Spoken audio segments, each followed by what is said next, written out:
What if I told you that you could take this free chart and these 4 numbers and know exactly how likely you're going to get booked any day of the year? And this calendar that is also free is accidentally hiding inside of it a minimum length of stay strategy that you can follow and instantly increase your revenue. On this Airbnb calendar, you can choose to put a 3-day discount on a weekday, but choose to give no discounts on your weekends. Or that you can take all of your booking data, give it to an AI, and it can plug all of your pricing strategy leaks in 5 minutes or less. This video will change everything that you think you know about pricing strategy. Let's go. Welcome back, Airbnb family. First, let's look at the Airbnb calendar. Then we'll look at the color-coded minimum length of stay strategy hack. You're gonna love that. Third, let's look at using AI to improve your revenue strategy. And fourth, let me show you this new occupancy chart that you can use to predict the future. Please and thank you, like this video and subscribe if you care about your Airbnb business and if you want to make more money. I promise you every video has value and you will be a better Airbnb host than the rest of the world in a few short videos. Let's take it to a screen share and look at this Airbnb calendar. What are we looking at? We're looking at something called the Airbnb multi-calendar. If you click any day on this multi-calendar, it opens up a bar to the right that lets you make some changes. And even if you use a channel manager or pricelabs or anything else, you can still make one key change. That key change is a rule set. So you may use the multi-calendar already. I highly recommend that you use it, especially when you're new. This chart on Airbnb is still 1/3 of my pricing strategy workflow. Now let's go to the right, scroll down and look at rule sets. Let's add a new rule set. Rule sets are the most powerful tool that you have in all of your pricing strategy if you are a primarily Airbnb short-term rental company. The reason why is Airbnb allows you to change settings that other OTAs, they just don't have. If you look at VRBO, they let you change your weekly or your monthly discounts, but they don't have a 4-day discount or a 3-day discount. Almost nobody on the planet does. And VRBO won't let you change your early bird discounts or your last minute discounts. I don't know a single other OTA that has half of these features. And Airbnb, what's really cool is we can change these day to day based on how we feel using a rule set. Your listing can have a global setting like 10% weekly discount, and you can override these discounts 1 day at a time. Let's make a no discounts rule set for Saturday. Ta-da magic, that rule set looks like this. Just take a screenshot. We can talk about it later. Just copy this. Let's say that you want to offer a better discount on weekdays to encourage more weekday traffic. We can do something that looks just like this. Take a screenshot. I'm gonna give you one more that's really special. Let's say that you're really busy and you know that you probably should drop your prices on your weekdays. You just forget to. Let's double down on this rule set and make an active rule set. Let's recreate that 3-day length of stay discount, but below that, let's add these last minute discounts. Yes, you can use them both at the same time.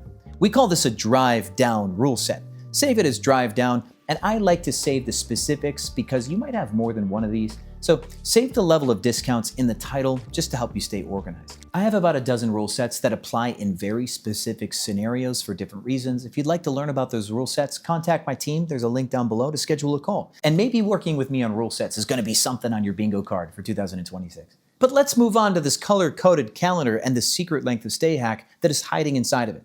This is pricelabs and a little bit of myth busting. No, you don't have to pay for pricelabs to get access to this calendar. I use pricelabs, Guest eGPO, and the multi-calendar. The only thing I'm paying for is Guest eGPO. On this free calendar, you can put in a hypothetical pricing strategy into pricelabs, and it will spit out a tooltip that tells you where your price would be based on that pricing strategy. That is super helpful, by the way, but we'll cover that later because let's skip ahead to these colors. The colors are light green, light blue, and dark blue. It shows you low demand to high demand. And the colors are only half of what's important. Let's go to the future, March, April, May, June, or July. Pick any of your best months. We might be looking at May, we might be looking at July. What you're going to see is that the dark blue, which is highest demand, is no longer just on Friday, Saturday. Might be Thursday, Friday, Saturday, Sunday. You might have a week-long stretch that's all dark blue. And this is where we change our minimum length of stay.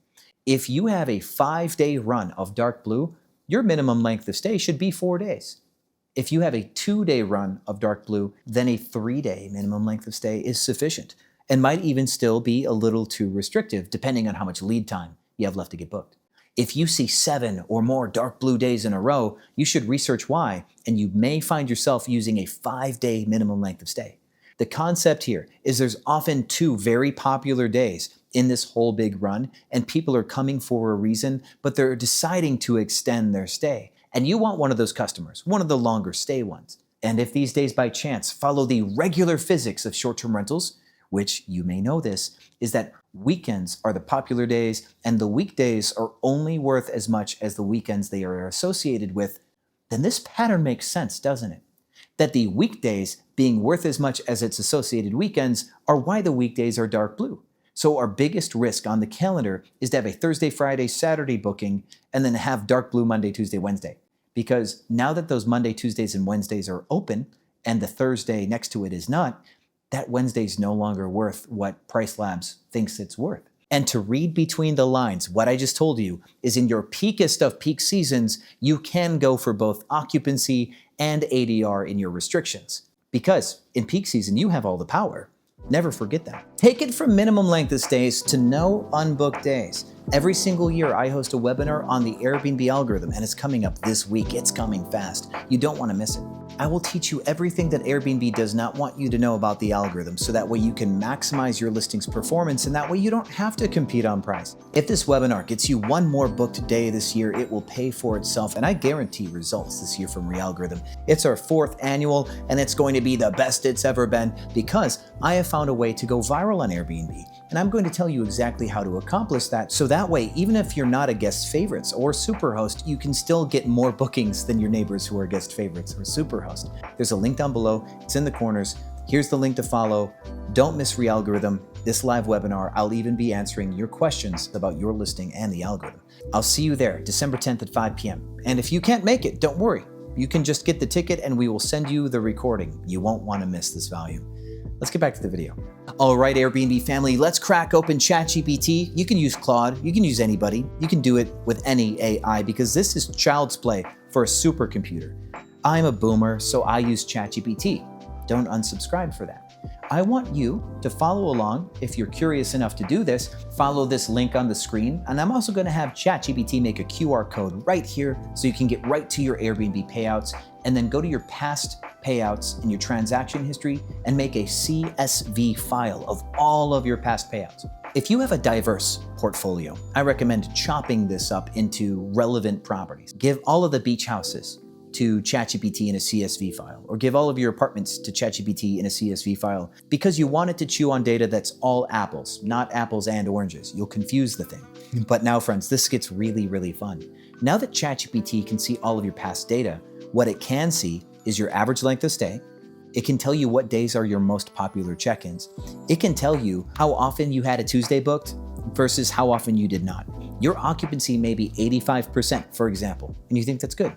But you notice that you have 100% occupancy Thursday, Friday, Saturday, and you have 70% occupancy Sunday and Wednesday, and you have 2% occupancy on a Monday. 85% is pretty good, but 2% on Monday is really, really bad. And this is something that we can then take to the bank and make pricing strategy changes with. To continue this conversation, there's going to be a video at the end on how exactly I'm using ChatGPT to ask it the right questions. You can get my prompts and just copy my prompts in that video. By the way, more videos coming on using AI for pricing strategy. Subscribe and hit that bell if you want to not miss a single one of them, because you won't see all of my videos. I can promise you that. I have a huge audience on the shorts side as well. I've gained like 10,000 followers in the last month. And when those shorts people don't watch a long video because it's not their vibe, YouTube will not show you that long video because it thinks that my audience doesn't like my content. Having a mixed following like that means that you get mixed relationship with me. If you really care about this content, you're going to have to hit the bell. Otherwise, you will see 10% of what I post at best. And that's not good if you're trying to grow an Airbnb business. So hit that bell. And lastly, the one that I'm super excited to share with you, this is really cool. This is also a PriceLabs chart. If you go to neighborhood data on PriceLabs, there's going to be the neighborhood rates chart at the top. Trash. Not trash, but not relevant. Scroll down. Scroll down to the next chart. You're going to see a bunch of wavy dashed lines. This is the occupancy chart, and there's so much to this. Most people won't understand this. Most people don't get that PriceLabs is flawed, and that's the hot take here. This chart matters for you because PriceLabs is so wrong all of the time. And the reason why, you've heard me say this if you've been around on the channel, there's something called herding. Over 70% of people use a pricing software. which means that most people go up and most people go down at the same time. Imagine big rolling waves in the ocean. And the reason why is because it has too many people to feed. Imagine that a market will have 15% occupancy or 25% occupancy. I'll show you in this occupancy chart, it shows you last year final occupancy in the 20s for this listing. But if 70% of people are using PriceLabs and the final occupancy is in the 20s, how does PriceLabs pick which 20% gets booked? The truth is that they don't. They can't. If they picked a favorite 20%, they would be in some sort of breach of contract, consumer protections, BS, right? They'd have a problem.